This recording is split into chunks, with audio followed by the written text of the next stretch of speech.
Hello guys, तो राधे राधे, जय Shri Krishna guys सभी को। तो ये हमारे बनीखेत, आज बनीखेत और डलहौजी का मौसम, ये देखो बारिश फिर से स्टार्ट हो गई है गाइस।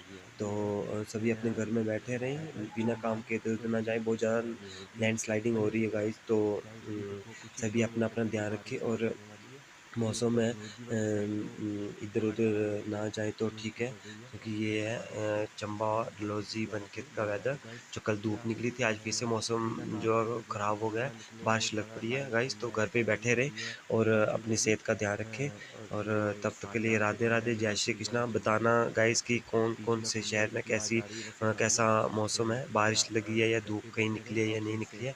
मुझे लगता है फिर से दोबारा जो है मौसम ख़राब हो गया है। तो गाइस अपना ध्यान रखें सभी, और घर से बाहर ना निकलें बिना काम के।